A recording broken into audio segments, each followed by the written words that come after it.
Hello students, welcome to the Conservation of Energy Lab. This is also known as the Pendulum Lab. This first worksheet is what you completed as your pre-lab.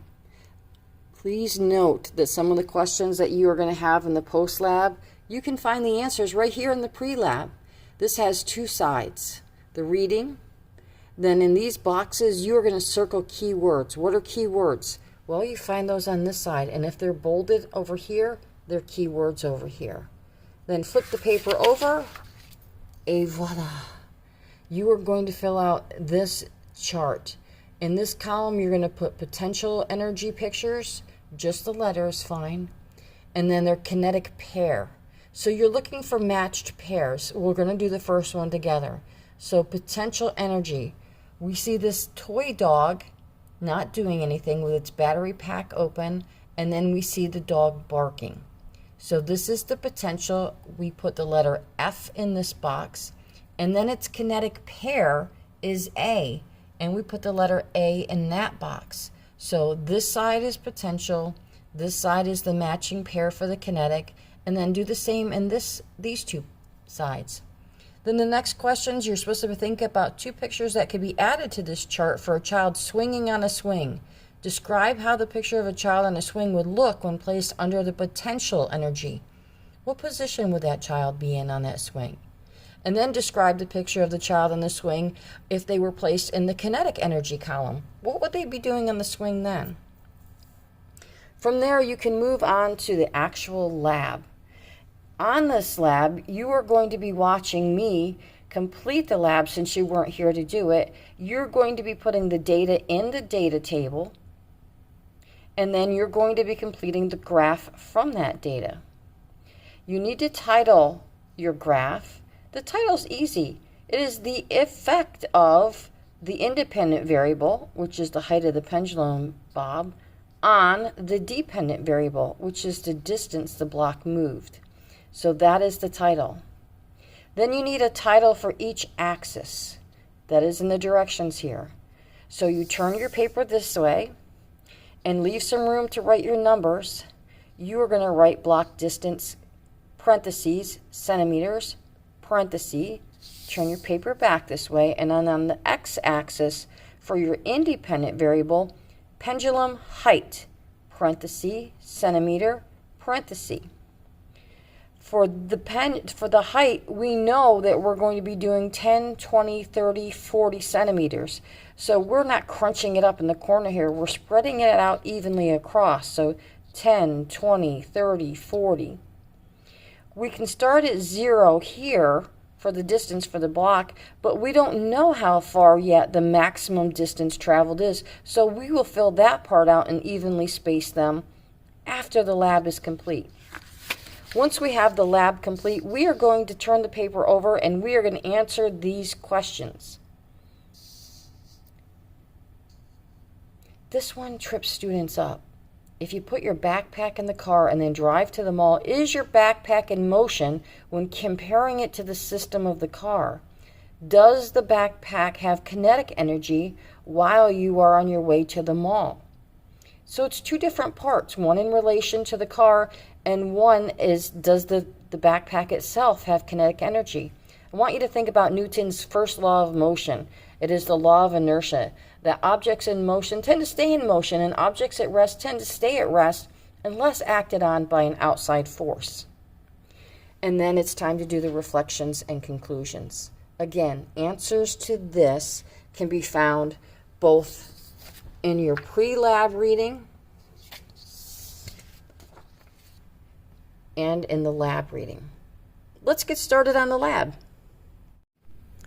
You can see the components of your system right here. We are going to take this pendulum with a string and we are going to attach it to the desk with masking tape. It is not going to be touching the floor. It's going to be just above the floor. We're going to set the block right in front of it, and we are going to use the meter stick for two things. One, for determining the pendulum height, which is going to be 10 centimeters, 20 centimeters, 30 centimeters, and then 40 centimeters, and then for measuring the distance. It is going to be up to you to look at the numbers on the meter stick for measuring the distance. I'm going to perform the lab, but you need to measure the distance. Let's go. Okay. All right, here we go. So we have our meter stick, and we're going to do 4 trials because this is repetition, and we do this to make sure that our results are accurate and valid. So we're going to do 4 trials at 10, and then we're going to do 4 trials at 20, 30, and then 40. So the way we do that is we lift the bob until it's at 10, and we're going to let it go and hit the block. And we're going to measure that distance from this piece of tape to here. So let's take a look.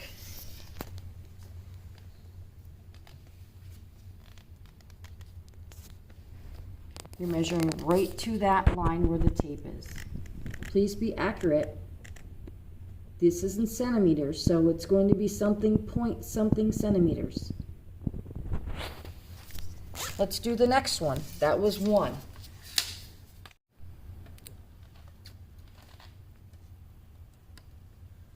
Number 2.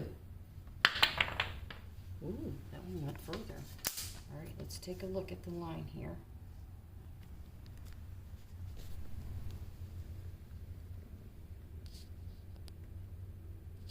On to number 3. Sorry.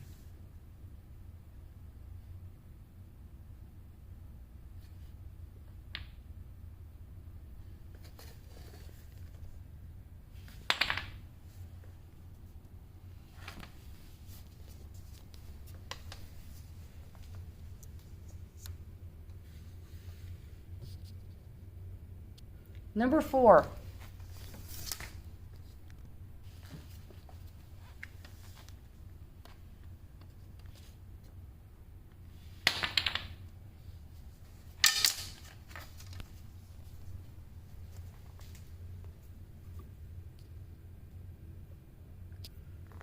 On to 20 centimeters.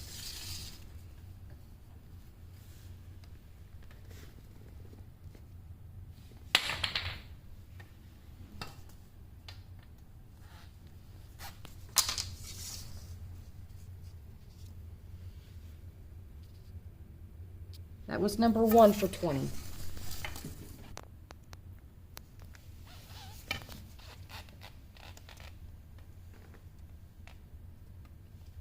Two for 20.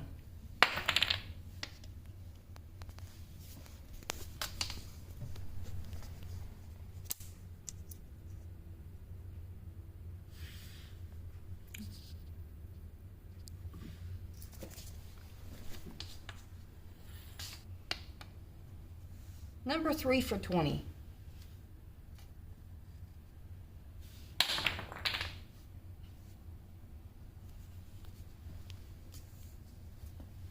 We're going to need 2 meter sticks for this one because this one is over 100 centimeters.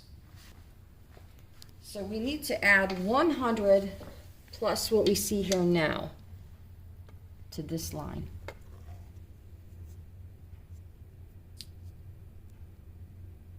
Great. Time for number 3.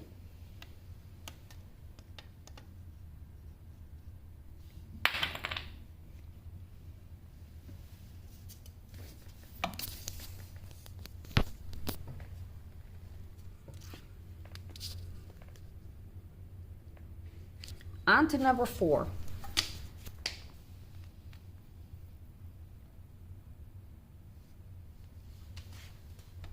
Last one for 20 centimeters.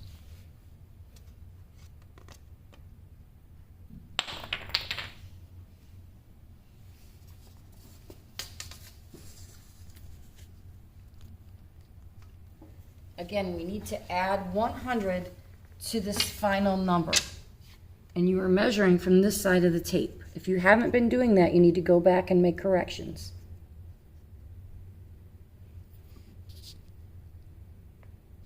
On to 30 centimeters. All right, this is number 1 of 4 trials at 30.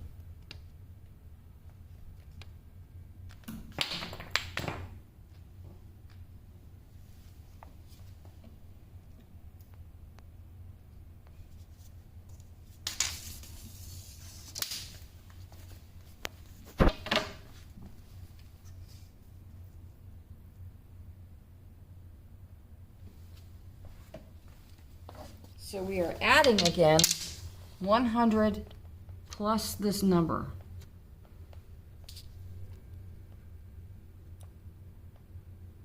That was number 1. All right, we're ready for number 2 at 30.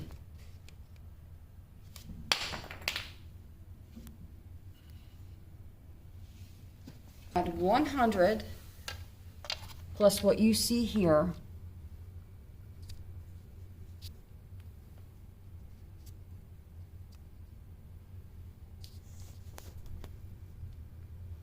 On to number 3.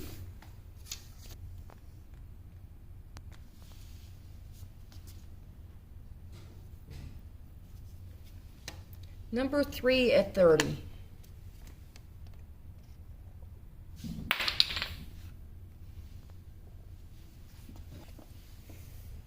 Again, this one went over 100 centimeters, so you have to add this number on the right-hand side of the tape to 100. On to number 4. This is the last one at 30 centimeters, so this is number 4, trial number 4.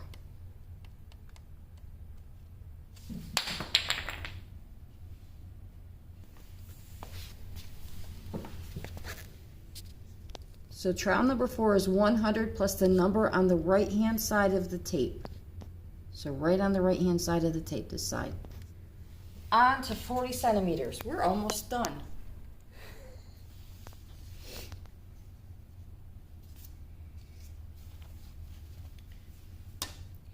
This is the first trial at 40 centimeters, trial number 1.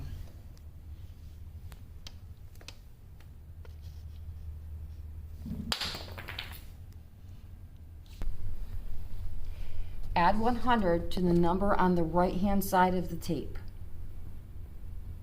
On to trial 2. Trial number 2 at 40 centimeters.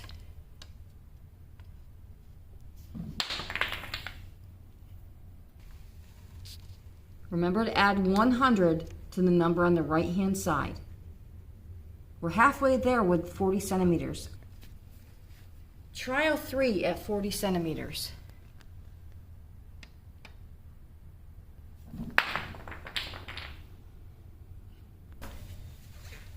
Trial 3 is this number right here plus 100. Just one more trial to go. Last trial of 40 centimeters.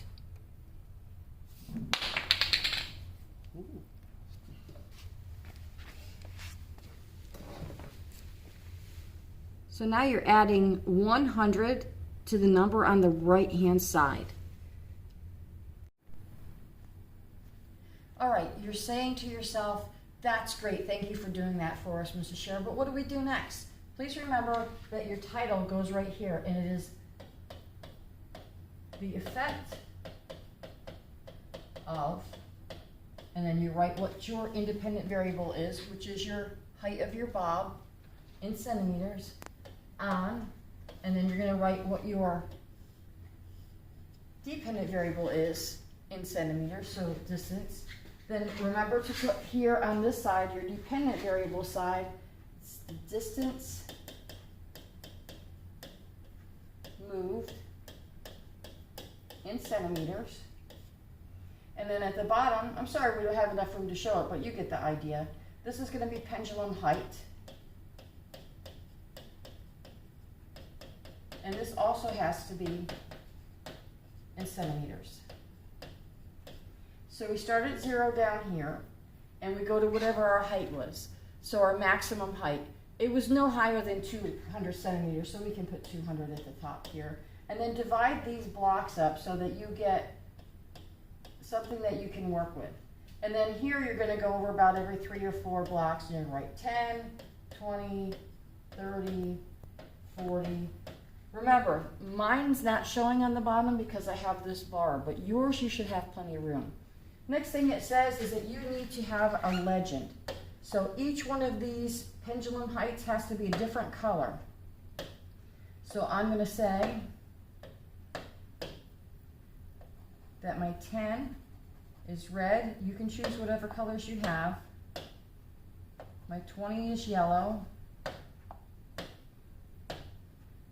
My 30 is green. And my 40 is blue. So how do I graph this? Let's go back to that screen.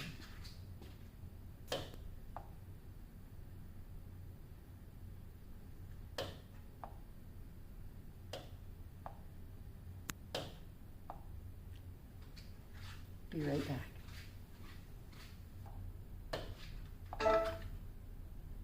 Sorry about that glitch. Don't know what happened, but it's okay. We're going to move on. You are only going to graph the averages of each trial. How do we graph an average? Well, we need to get the average. So whatever numbers we had here, I'm just making something up. This isn't what you really saw. This is just for demonstration purposes. Say that was 10, and that was 10, and that was 10, and this was 11. So we're going to add all of these numbers together, and we get 41. And we divide it by how many different numbers, and that's 4.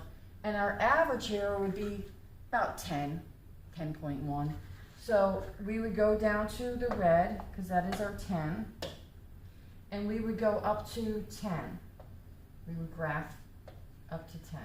Yours is going to be different because these are not your numbers. You're going to calculate your numbers. And remember, you must fill in all of these lines. Divide how many boxes there are by the maximum height, and that's how many you will go for each one. Once you have this done, it's smooth sailing because all you're doing is answering the questions. And those answers can be found both in that pre-lab that we did, in some of this, in our notes, or your textbook. I'm looking forward to seeing your work.